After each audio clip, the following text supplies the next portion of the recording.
उत्साहाचा व अभिमानाचा दिवस आहे. आपल्या भारताला स्वातंत्र्य मिळाले म्हणून पंडित नेहरू, महात्मा गांधीजी, लोकमान्य टिळक, राणी लक्ष्मीबाई, सुभाषचंद्र बोस अशा अनेक शूरवीरांनी आपले जीवन देशासाठी समर्पित केले. त्यांनी अथक परिश्रम केले. आपल्या राष्ट्रध्वजात 3 रंग आहेत म्हणून त्याला तिरंगा असे म्हणतात. आपल्या राष्ट्रध्वजामधील वरील रंग केशरी.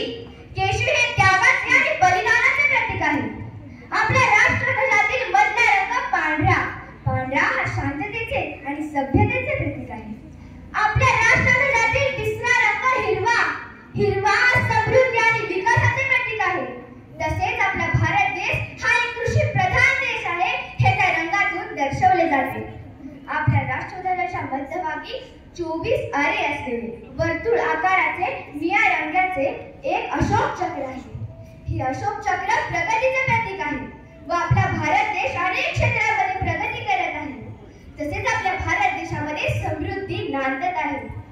आज आपण स्वतंत्र भारतात अभिमानाने वावरत आहोत. आपल्या रक्षणासाठी आपले देश सैनिक सदैव सज्ज आहेत.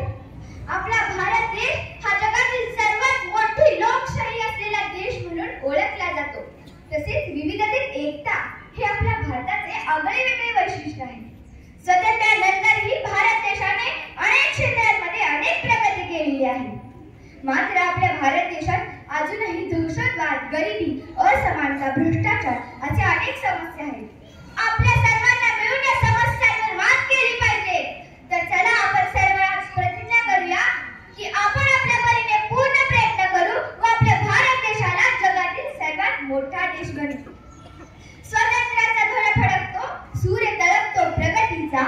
स्वातंत्र्याचा ध्वज फडकतो, सूर्य तळपतो प्रगतीचा.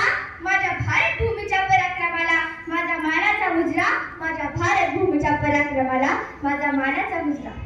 शेवटी एवढेच म्हणते, उंच उंच गगनात तिरंगा, उंच उंच गगनात तिरंगा डौलाने फडकतो.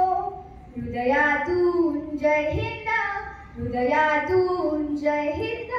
भारती सूर्य एक नांदतो. उंच उंच गगनात तिरंगा.